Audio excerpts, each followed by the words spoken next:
On the night of August 1986, the residents of a small rural town in West Africa heard a very loud noise coming from outside.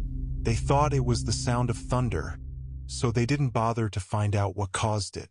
Little did they know that this sound would be a death sentence for them. You might think this story is from a science fiction movie, but what's terrifying is that it's true, and even more frightening is that it could happen again at any time in the future.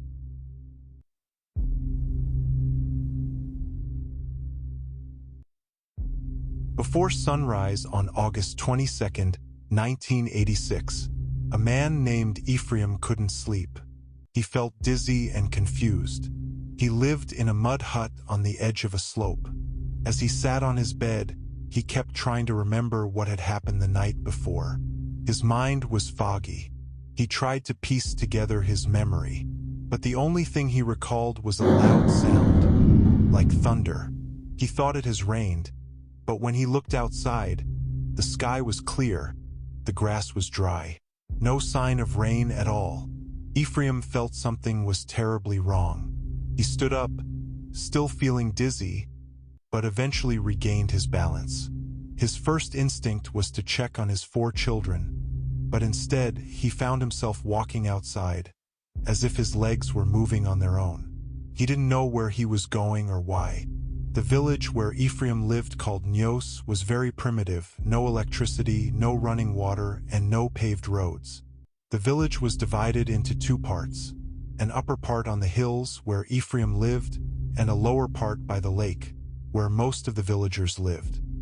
That morning, Ephraim stood outside his hut, looking around for any neighbors.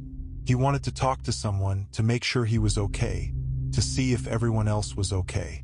But there was no one in sight, nothing but silence.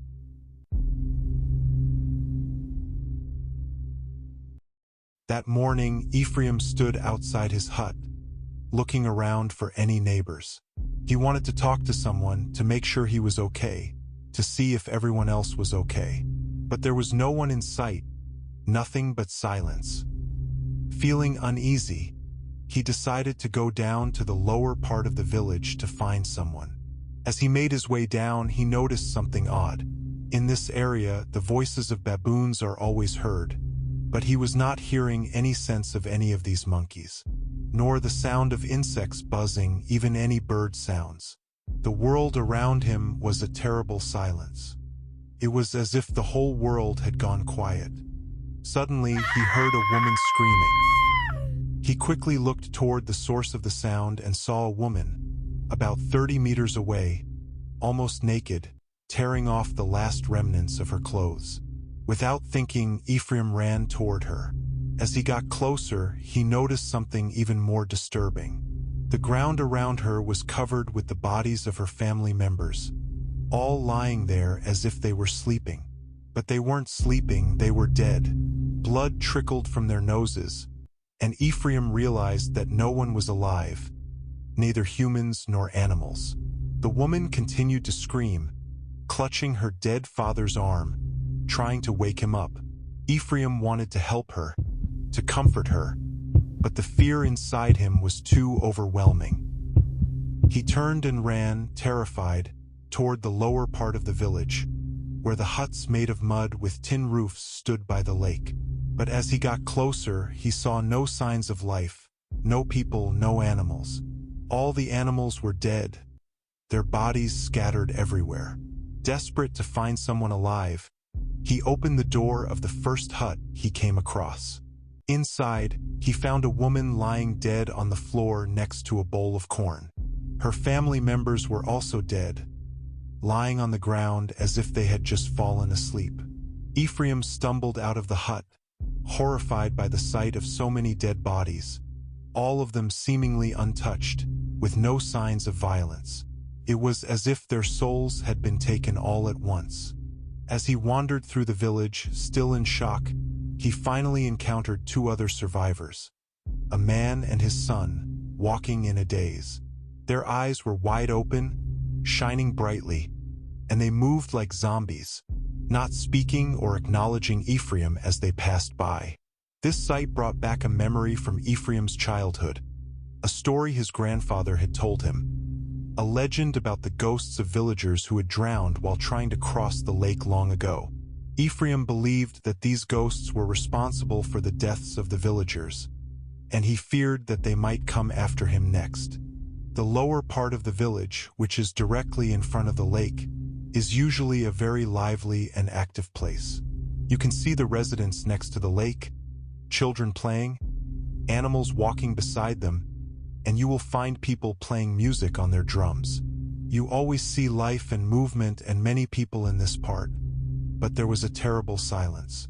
Ephraim checked more huts, hoping to find someone alive, but every time he entered, he found the same scene. Dead bodies, both human and animal. Ephraim ran from his place, terrified that ghosts might attack him and kill him as well. As he was running, he kept opening the doors, hoping to find someone still alive.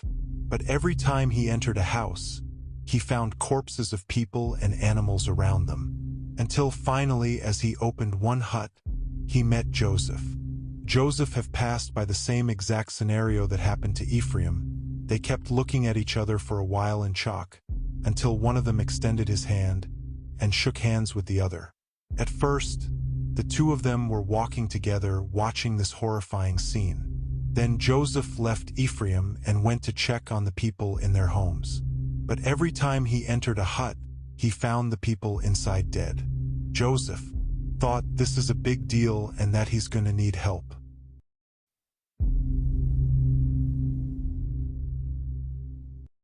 Joseph returned to his hut, grabbed his motorcycle, and fled to the nearest village. When he arrived, he found that life was normal there. People were still alive, going about their day. He tried to explain the disaster that had struck his village, but his words were slurred and incoherent from shock. The villagers didn't believe him. They thought he was either crazy or drunk. It wasn't until the next day that some of the villagers decided to check on Nyos. When they arrived, they saw the horrific scene for themselves, bodies of people and animals lying everywhere. News of the mass deaths spread quickly, reaching the Cameroonian authorities and even the international community. Scientists and investigators were sent to the village to find out what had happened. They discovered that a similar incident had occurred 2 years earlier, about 97 kilometers away, where 37 people had died under mysterious circumstances. One of the scientists who arrived was an American named Joseph Devine. He and his partner Sigurdsson had studied the incident at Lake Manaun and had developed a theory about it.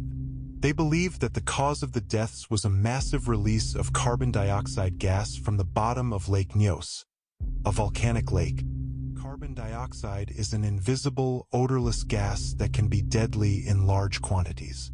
On the night of August 21, 1986, something triggered the release of a huge amount of this gas from the lake.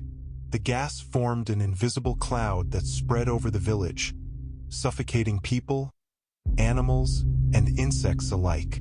Those who survived, like Ephraim and Joseph, were either exposed to a smaller amount of the gas or managed to escape to an area with fresh air in time. This same phenomenon had occurred at Lake Manaun 2 years earlier, though on a smaller scale. Despite warnings from scientists, no one had taken the threat seriously, until the disaster claimed 1,700 lives, along with more than 3,500 animals. After the incident, the Cameroonian authorities warned people to stay away from the toxic lake, but some, including Ephraim and Joseph, eventually returned to live near it, unwilling to leave their homes.